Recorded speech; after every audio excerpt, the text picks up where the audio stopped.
Hello, and welcome to Kerbal Space Program.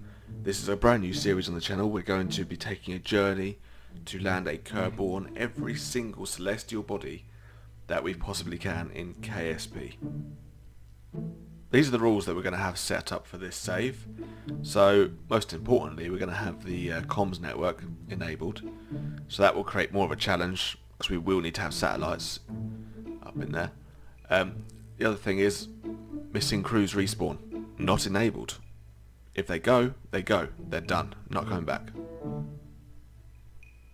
We've also got the pressure and G limits set up over here, so things will break if they have to, as well as plasma blackout and requiring the signal for control. I have left the extra ground station as enabled, just because I think that might make things a little bit easier.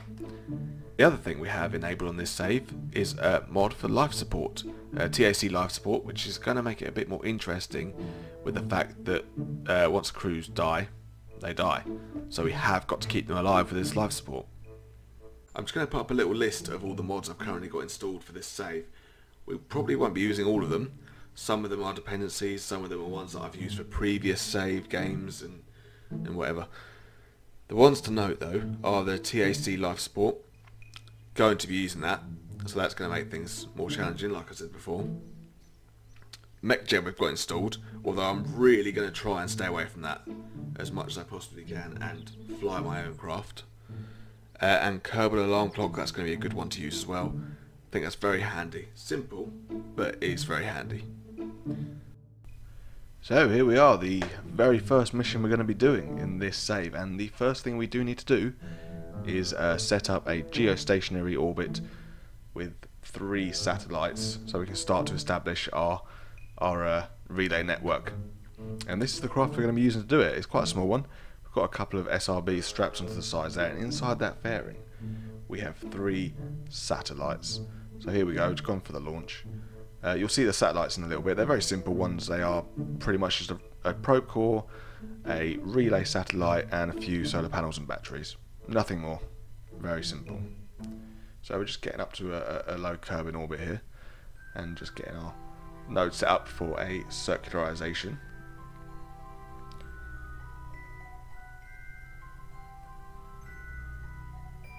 And here we go. I think we're just about to release the fairings. But first we need to plan our burn so we can get up to Kerbin stationary orbit. Which in this case in KSP it's 2,863 kilometers, and as you can see there, we just opened up the fairings to reveal the 3 little satellites in this sort of structure that I've built inside, and we're just going to open up these 3 solar panels just so we can get some power, or make sure we don't at least drain all the battery power.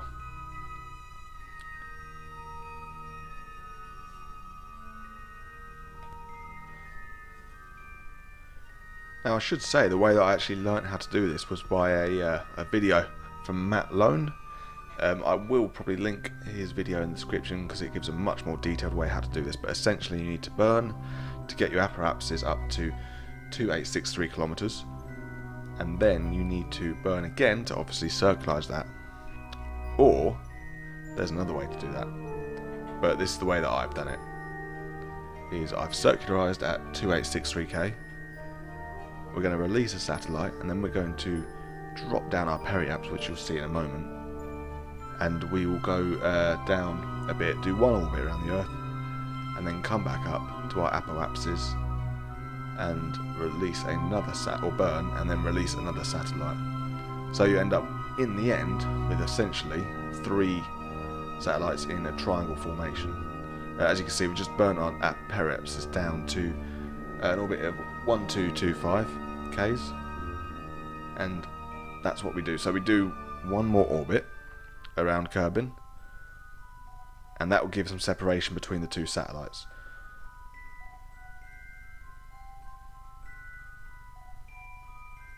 So there you go, I've just released the second satellite, and you can start to see the first one released is right there on the left, and you can imagine if we release the third one, which we would do shortly, it will create a triangle.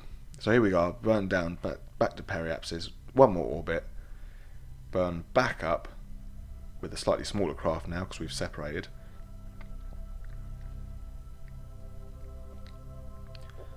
And here we are just doing our final burn to get into our geostationary orbit, and there we go, we've released the last satellite. And just to show you that this is going to be a geostationary orbit, this is how it looks now, and you can see Kerbin is locked, or it essentially seems to be locked with the satellite. So even if we speed it up a little bit, now it starts to look quite cool, I think, because it doesn't move at all. And that's how it is with all 3 satellites. It's not perfect.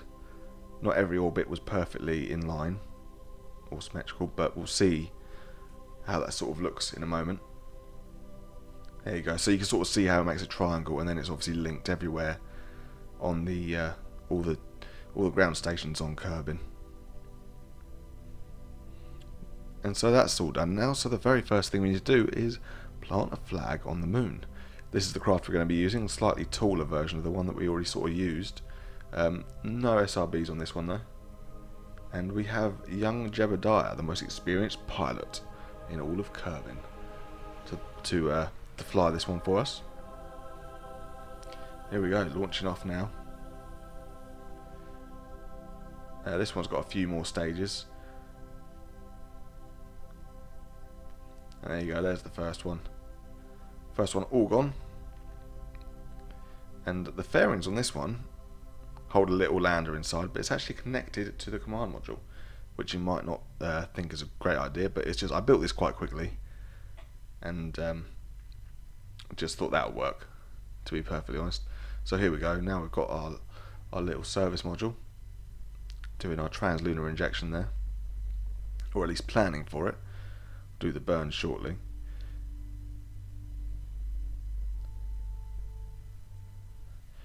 And you'll see when we actually get to the Mun, I've got quite an interesting way of how we land this one, because the fairings don't actually release until about, I can't remember exactly, but it was just before we touched down on the Mun. So that's the little service module engine is going to take us all the way and get us most of the way down until we finally reach the lander, which will take us the final way down.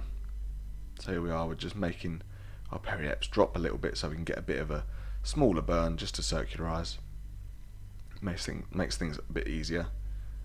And here we are, we're already there. Happened a lot quicker than you'd think.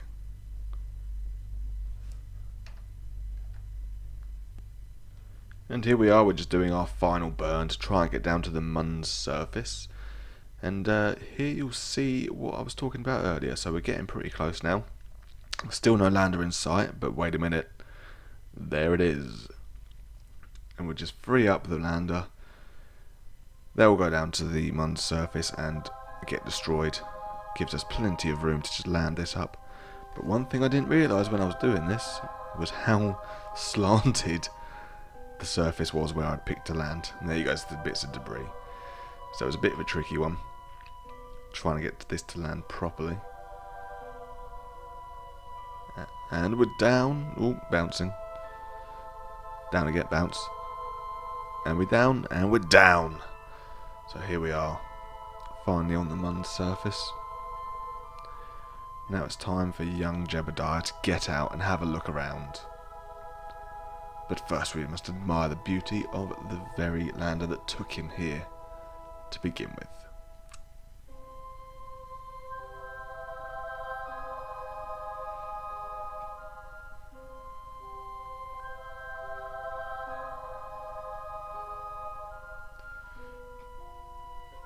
So here he is, just getting down onto the Earth's surface, having a walkabout, and finally planting a very proud flag of Aftershock.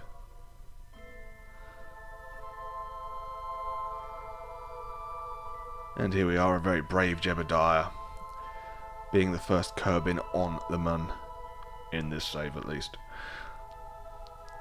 With the Earth, or Kerbin I should say, in the background there. But we must not hang around too long because we do have life support and we do need to get him back to Earth before all that runs out, although I think it is about 50 odd days, so there's no real rush. So we're just doing a little get a small orbit around the Mun here and just sort of get back into Kerbin's sphere of influence so we can get up to the apoapsis and just burn our periapsis down until we get it into the Kerbin atmosphere.